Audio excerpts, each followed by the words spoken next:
Alors, dans un premier temps, déjà, je souhaite vous remercier pour cette invitation à ce congrès sur la fertilité et donc de me permettre de parler sur la préservation de la fertilité chez le garçon prépubère. Alors, pour rappel, comme vous le savez, le testicule à l'âge adulte est la conséquence d'un ensemble de maturation et développement qui vont intervenir depuis la vie in utero, avec des étapes successives de maturation qui vont intéresser à la fois les cellules germinales et les futures cellules somatiques. Et tous ces événements sont très longs depuis la période embryonnaire, la période néonatale avec la mini-puberté, et la période infantile qu'on a longtemps considérée comme étant une période de quiescence pendant laquelle aucun événement intervenait. On sait à l'heure actuelle que cette période est une période importante pour la mise en place des fonctions des cellules de Leydig et de Sertoli, mais également des cellules germinales.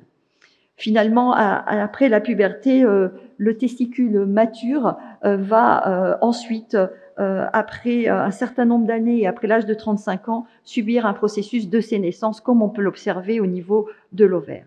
Durant toutes ces périodes, effectivement, le testicule peut être l'objet d'un certain nombre d'altérations qui peuvent être soit d'origine constitutionnelle, génétique, et on a parlé aussi des phénomènes épigénétiques, mais également acquises, liées aux expositions toxiques ou iatrogènes et pouvant entraîner une infertilité masculine permanente ou temporaire, avec des altérations soit des cellules germinales matures, soit les cellules germinales immatures que sont les spermatogonies, avec pour conséquence, lorsqu'elles sont toutes altérées ou elles ont toutes subi le processus d'apoptose, eh bien une infertilité par azoospermie. Eh bien, la question qui nous intéresse plus spécifiquement aujourd'hui, parce qu'on va traiter uniquement ce qui est relatif aux altérations acquises de la spermatogénèse dans le cadre de la iatrogénie, et on a déjà parlé dans la présentation précédente ce qui est du traitement du cancer et les traitements qui peuvent être utilisés également en dehors du cancer, qui ont une toxicité sur la gonade masculine. Les effets du traitement, tels qu'on les a décrits tout à l'heure sur le féminin, sont exactement les mêmes qui vont avoir une toxicité sur la gonade mâle. Il s'agit de la chirurgie, la radiothérapie, la chimiothérapie. Et puis, il y a tous les nouveaux traitements que sont les thérapies ciblées, voire les immunothérapies, pour lesquelles on a un certain nombre, voire les biothérapies, pour lesquelles on a peu d'informations réelles sur l'effet toxique sur le long terme sur la gonade masculine. Ainsi, tous les traitements sont classés en risque faible sur la fertilité future, risque intermédiaire. Alors, je suis originaire non pas de naissance, mais d'adoption de Normandie. C'est un peu le risque dont on sait pour un bon nombre de patients qu'il y aura une altération de la spermatogénèse, mais pour certains à moindre mesure. Et le risque élevé, c'est le risque qui nous intéresse principalement dans la congélation du tissu testiculaire, dont on imagine dans plus de 90-95% des cas, eh bien, qu'il y aura une destruction des cellules germinales immatures. Finalement, lors de l'exposition à un traitement gonadotoxique ou un traitement toxique sur la fertilité, on va se poser 3 questions essentielles. Chez l'homme, je dirais aussi chez la femme.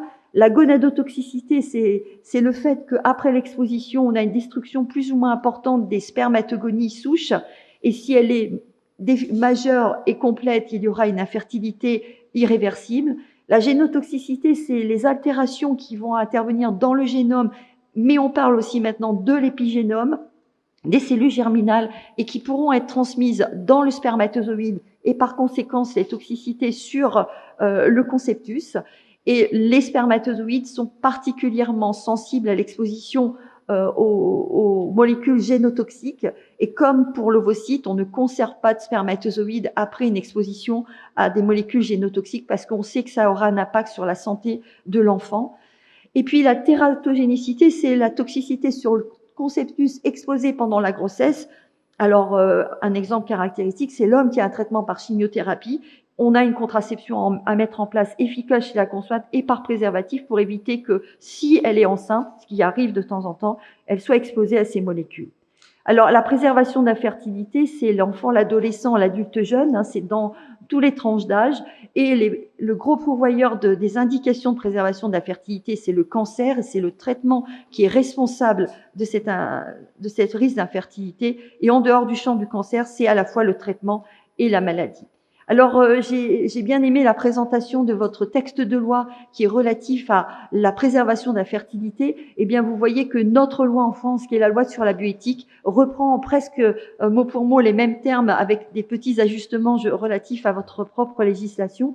C'est lorsque le patient va être exposé à un traitement qui peut altérer sa fertilité ou lorsque la fertilité risque d'être prématurément altérée. Et nous, on a un certain nombre de décrets d'application qui confirment non seulement la nécessité d'information, parce que si on n'est pas informé, on ne peut pas en bénéficier, et aussi la possibilité de réalisation.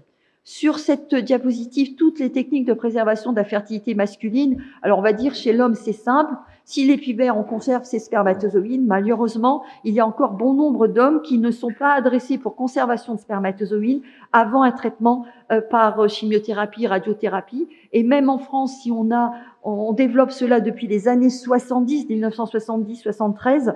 Sachez que j'ai encore eu le cas cette semaine d'un adulte qui n'a pas eu de conservation de spermatozoïdes pour un traitement qui était considéré comme génotoxique, pas forcément gonadotoxique. Il va avoir une allogreffe et malheureusement, la possibilité, c'était potentiellement congeler du tissu testiculaire, mais chez un homme adulte, ça questionne beaucoup. Chez le garçon prépubère, et puis depuis les années 2007, en France depuis 2009, on propose potentiellement de congeler du tissu testiculaire, comme on a proposé bien avant la congélation du tissu ovarien. Et c'est dans le risque élevé que la congélation du tissu testiculaire s'impose, et il est discuté au cas par cas dans les risques intermédiaires. Alors, au sein de notre centre, eh bien, je dirige une équipe de recherche qui s'est intéressée à développer sur des modèles d'abord animaux, la souris, puis on verra le rat, de développer un protocole de congélation de tissu testiculaire en travaillant chez la souris prépubère. Et on a mis en évidence qu'on a développé un protocole de congélation lente. Et on a testé différents types de cryoprotecteurs, différentes courbes de température et puis différents types de protocoles de congélation avec ou sans process dit de seeding. Et on a démontré qu'effectivement que le cryoprotecteur le plus adapté était le DMSO associé au sucrose avec un protocole de congélation lente sans seeding qui permettait de conserver l'architecture des tubes séminifères chez la souris prépubère après décongélation et qui réduisait l'expression d'un marqueur d'altération de l'ADN qui était le PCNA après décongélation. Dans ce cadre-là, eh bien, il nous a aussi paru intéressant de développer cette approche chez un autre modèle animal, chez le rat prépubère, en utilisant les mêmes types de protocoles, voire des ajustements, et on confirme que le protocole qui a été validé chez la souris, un protocole de congélation lente sans SIDIC, utilisant le DMSO comme cryoprotecteur, était capable de maintenir l'architecture des tubes séminifères du testicule de rat prépubère après décongélation. Et on a aussi ajouté effectivement un antioxydant, la vitamine E, qui améliorait aussi la qualité tissulaire après décongélation.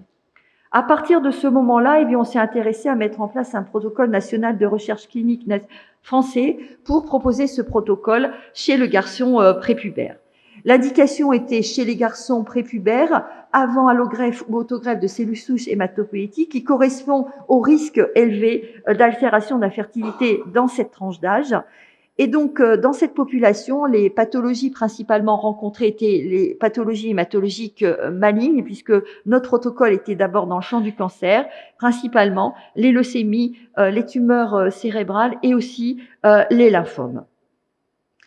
On a évalué le même type de technologie pour apprécier le tissu testiculaire après décongélation. D'abord une approche morphologique et nous avons mis en évidence qu'il y avait une bonne conservation de l'intégrité tissulaire et de la présence des spermatogonies et des cellules de Sertoli en utilisant ce protocole de congélation développé chez la souris et le rat.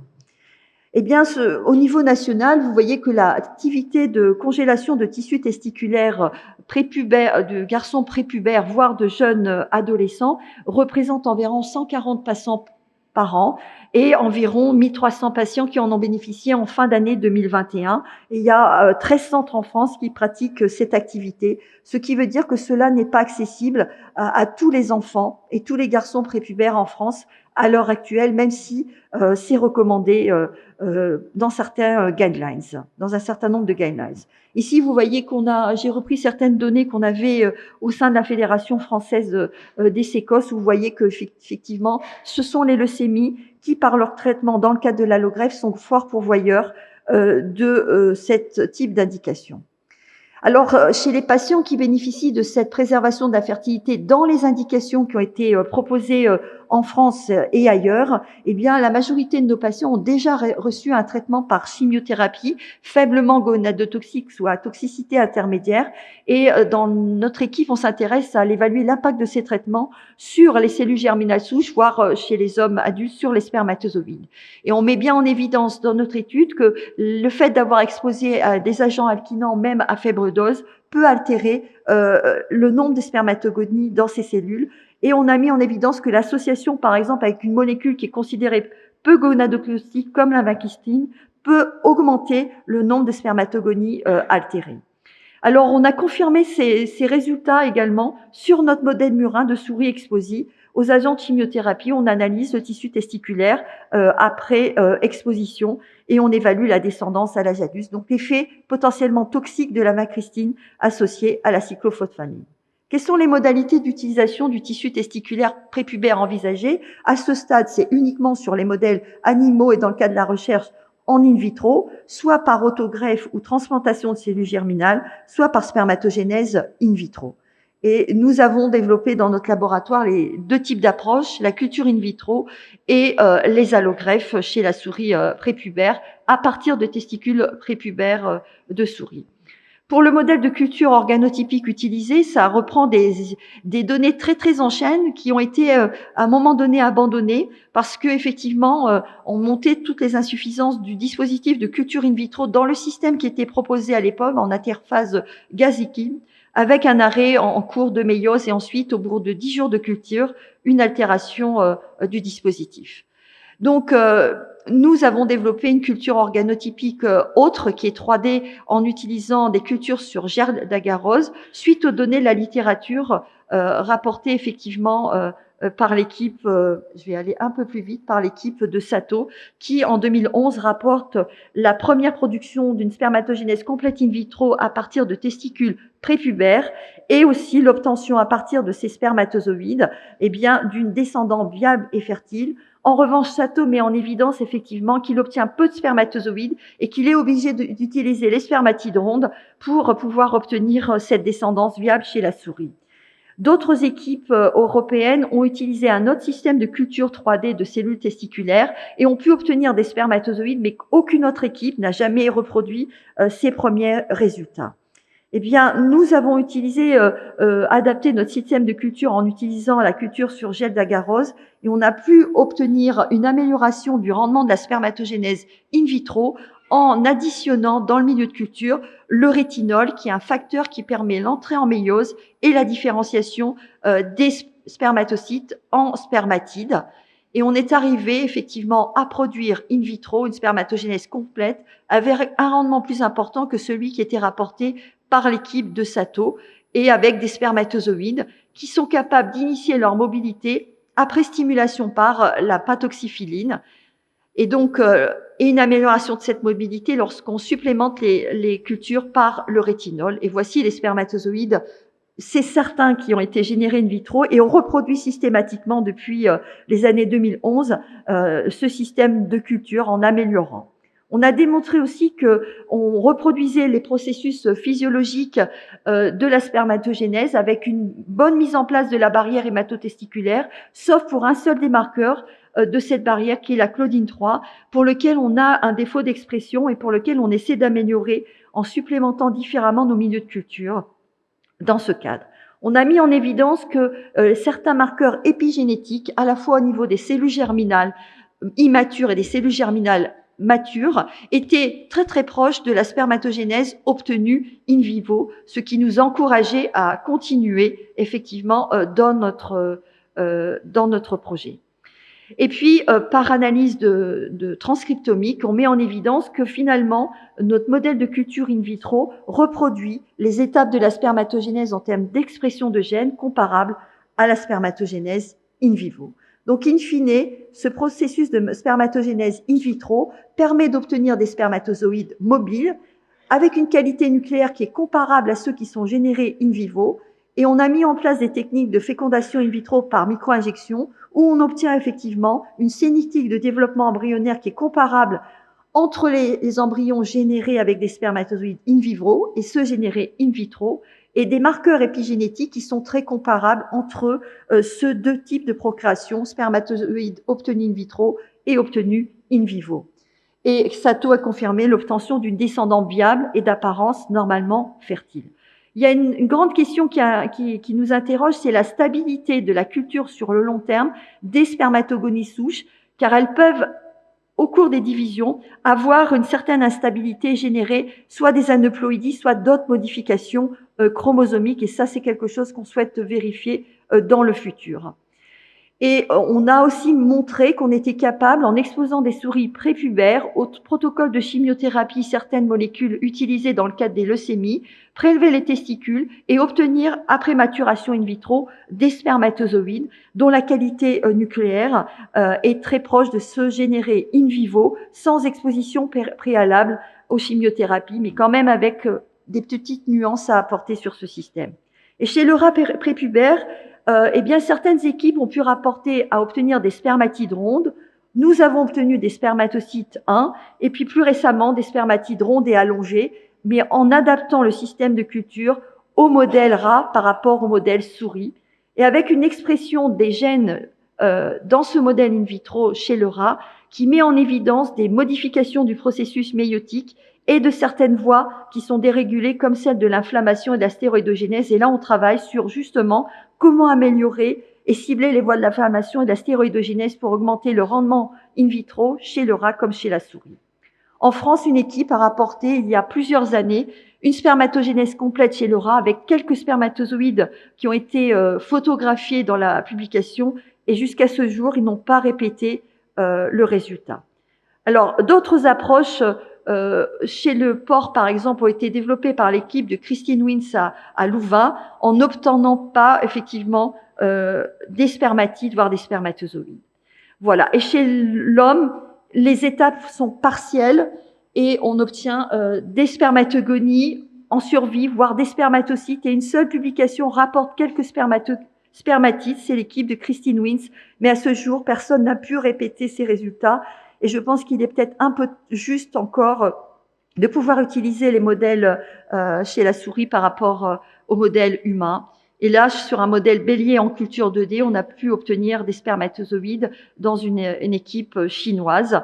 Et chez l'humain, la culture 2D, elle a été historique, mais là, on n'obtient pas de spermatogénèse complète à partir des spermatogonies, mais des étapes partielles, pardon.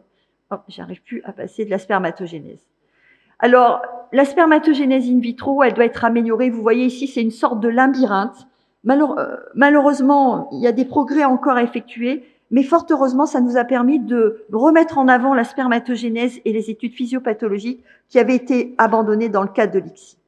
Passons maintenant, alors je vais aller assez rapidement, mais vous donner plus d'espoir quant à la greffe. La transplantation de cellules germinales, elle existe depuis 1994 et a permis d'obtenir une recognisation des tubes séminifères chez la souris à partir de testicules de souris, voire d'autres modèles animaux, et une descendance viable.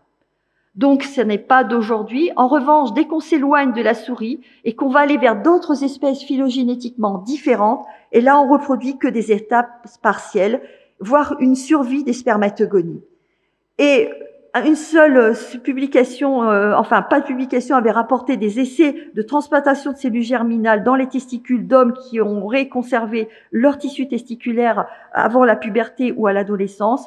Mais là, il n'y a pas eu de résultats publiés, c'était une communication très générale.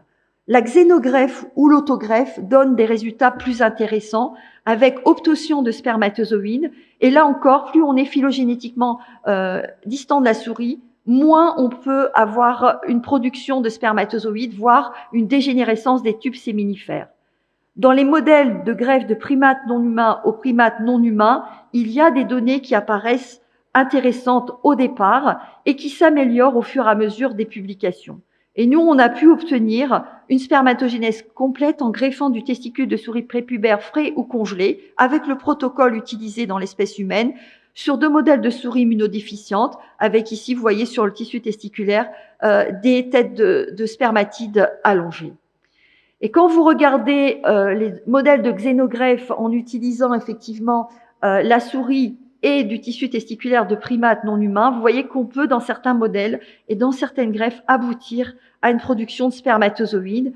Et au départ, l'obtention d'embryons au stade de morula et de blastocyste sans obtention de naissance.